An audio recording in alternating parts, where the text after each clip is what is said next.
talkative sports news, where you get some cogent analysis and insights on world football, specifically European football.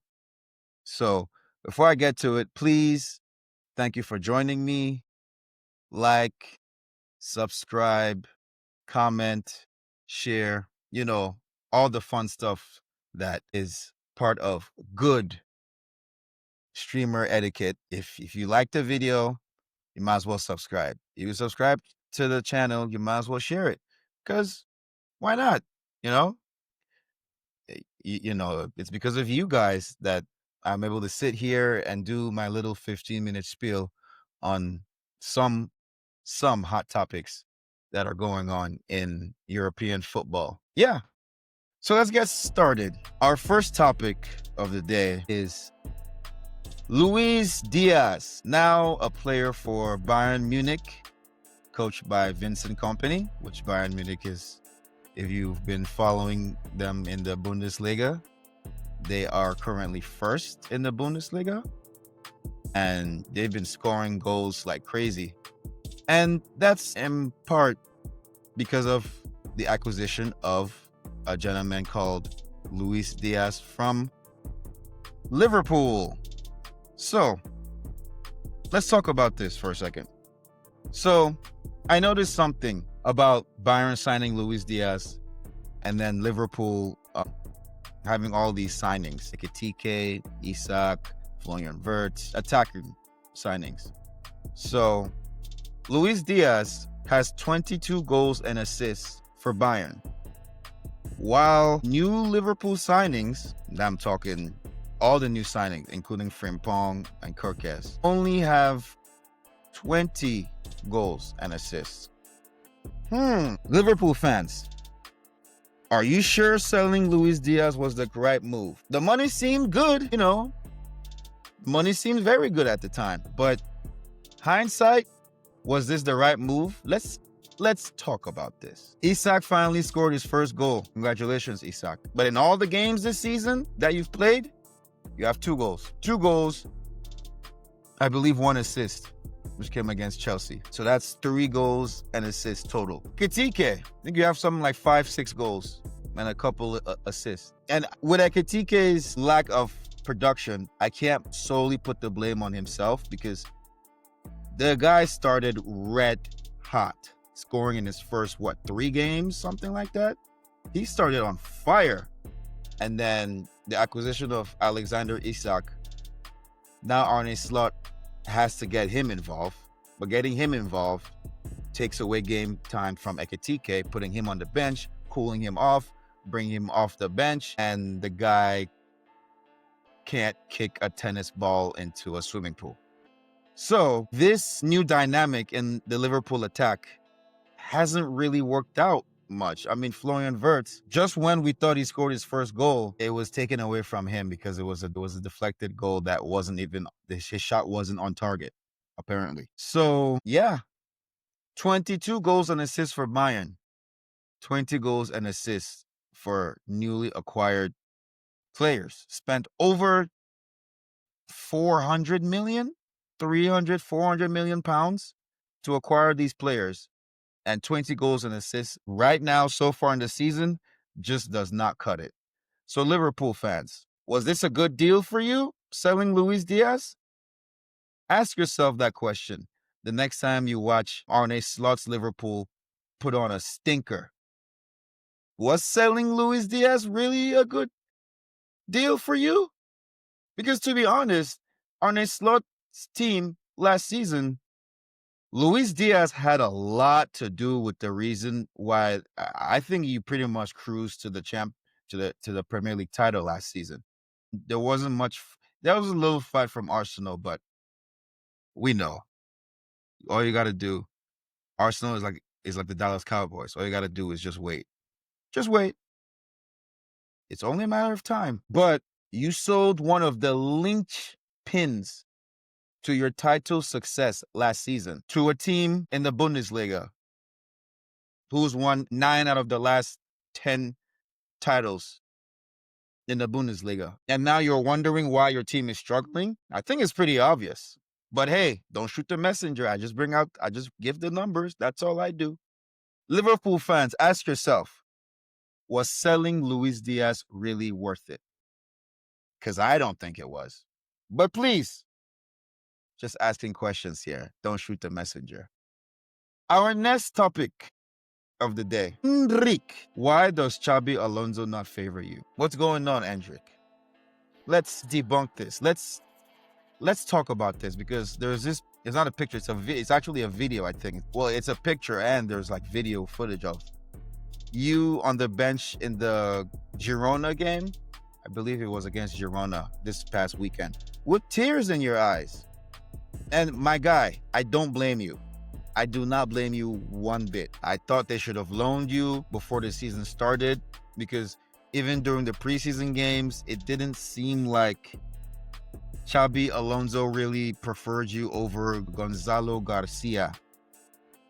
So I figured, okay, because Gonzalo Garcia was absolutely phenomenal in preseason, but it's preseason. But still, he was absolutely amazing. But now, even when Mbappe comes off, guess who goes on? Not Endrick, it's Gonzalo Garcia. So we already understood from the jump, Xabi wants Gonzalo Garcia over you, Endrick. Yes. So what can be done about this? Man, you can't wait for January. You're just counting down the days till January, man. You can't wait for January. Oh, man, I feel bad for you, man. Really. No, I don't like seeing young players sitting on the bench crying, especially a young striker with such potential. Now, I will say this. Madrid fans, you gotta, on some level, take the blame for this kid. Because apparently, you guys were comparing him to Lamine Yamal. Oh, who's the best young talent in La Liga? Oh, it's Endrick. It's Lamine Yamal. No, it's Endrick. It's Lamine Yamal. It's not even a question last season that it was Lamine Yamal. It's not. There's no debating over that. I know Endrick scored some nice goals, really nice goals. I'll give him credit for it. But he was not close to Lamine Yamal. He wasn't close to what Lamine Yamal was doing all season long. So Real Madrid fans, you got to eat some crow for this Endrick fiasco. Yeah. But I don't know if it's Xabi Alonso just hating. I don't know. Xabi Alonso doesn't seem like that kind of coach. He seems like the guy that plays players who perform. It's just me. It's just asking questions. I'm just watching. I'm just a watcher and a commentator somewhat, but I'm mostly a watcher. So from what I can tell, he sees you in training every day. So I don't know what it is that he doesn't like about you, but there's something about you that he thinks perhaps you're not ready for the big stage. I don't know. Please, Real Madrid fans, comment. Tell me, why does Xabi Alonso not favor Endrick, at least over Gonzalo Garcia? Not saying Gonzalo Garcia does not deserve the spot that he has in the lineup. But I'm saying Endrick was there last season. Why did they feel the need to keep Gonzalo Garcia? They could have sent him on loan. Okay, you don't send Gonzalo Garcia on loan, but you keep Endrick and Gonzalo Garcia? Why? Endrick hasn't started a single game this season. He barely comes off the bench as a sub. I don't even know the numbers here, but rarely do you ever see him. If there's an Endrick sighting, everybody loses their mind. So I'll leave it up to you, Real Madrid fans. Leave a comment. Please tell us, why does Xabi Alonso not favor Endrick? And with our third topic of the day, will Phony Phil finally escape fraud watch with 8 goals and 3 assists this season? I mean, give me a break. I didn't want to do this topic, but why not? He has 8 goals and 3 assists. Fine. Fair enough. Fair enough. You can say he's balling. My problem with Phony Phil is not the 8 goals and 3 assists. My problem with Phony Phil is he can go the next 10, 15 games with 1 goal, 2 assists. That's my problem. We've seen this before. I know Phony Phil. I've seen this before from him 2, 3, 4 times. I've seen this before. He will go 8 goals, 3 assists, and then for the next 10 games, 2 goals, 1 assist. 1 goal, 2 assists. Don't shoot the messenger. Just asking questions. And in my opinion, will he finally escape Fraud Watch? For now, yes, but with a caveat. He's like, to me, Phony Phil. That's why I put it as escape. He's like a prisoner in Fraud Watch, so he has to escape. But what happens when prisoners escape prison? They go find them and they bring them back, and that's what the Premier League games fixtures will do to Phony Phil. That is my prediction. They will find him and they will bring him back to his prison called Fraud Watch. But hey, Man City fans, tell me, do you think you can keep this up? I don't. Just straight, I don't. We've seen this before, people. We have seen this before. Every time he escapes, they always catch him. Every time there's a prison break, it's always Phony Phil. He doesn't serve out his sentence like the other people have before in Fraud Watch. He normally escapes before his sentence is finished. And sometimes he only has like 2-3 months left. And then he escapes, and then you're like, oh man, now we got to tack on years. The Premier League fixtures always find him and bring him back into the prison that is called Fraud Watch. So he'll be back. It's only a matter of time. They're looking for him. He's hiding out. He's hiding in friends and families' places. He's hitchhiking. You know, he's doing a lot right now. But once those Premier League fixtures catch him, he'll be back. Just my prediction. And with our last topic of the day, I hate this topic, honestly.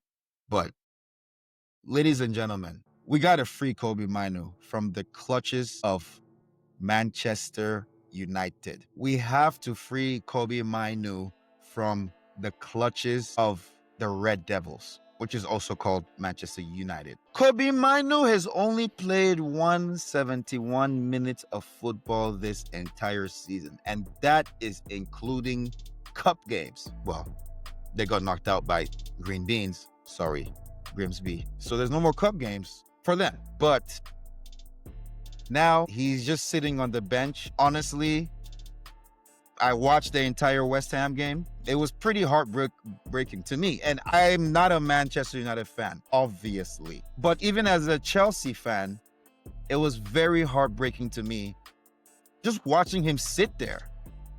They brought on the subs, brought on Ugarte, brought on center backs. He looks like a ghost in a shell. He looks lifeless. He doesn't even look like he wants to be there anymore. And I'm not saying you got to sell him, even though if you did sell him. Chelsea, no, I'm just kidding. But I'm not saying you have to sell him. I'm just saying send the kid out on loan. Let the kid breathe. My God, you're suffocating him. Let Kobbie Mainoo breathe. Please, Manchester, please, please. I don't like seeing kids just sit on the bench like that because, to be honest with you, I can kind of relate. When I was in high school, I sat on the bench a lot. But here's the difference. Did I deserve it? Absolutely 1,000% yes. All right. My high school team had 11th on the Vermont All-State team. So I deserve to be on the bench. I was still pretty sad, but I deserve to be on the bench. Kobbie Mainoo does not deserve to be on that bench. Absolutely, unequivocally does not deserve to be on that bench. I don't care what anyone says. That kid should be the future of Manchester United and England. He does not deserve to be on the bench. I did in high school. And I'm telling you, I understand how he feels. So imagine how much more frustrated he is. I was frustrated on the bench. And I'm like, yeah, out of these guys, I'll be on the bench. But I was still frustrated. I wanted to play. Imagine if you're a guy like Kobbie Mainoo and you know you shouldn't be on that bench. Imagine the emotional toll that it must have on him. Imagine the stress. He looks like a ghost in a shell. Just being honest. Free Kobbie Mainoo, Manchester. Please, please, please. You don't have to sell him. Send him on loan.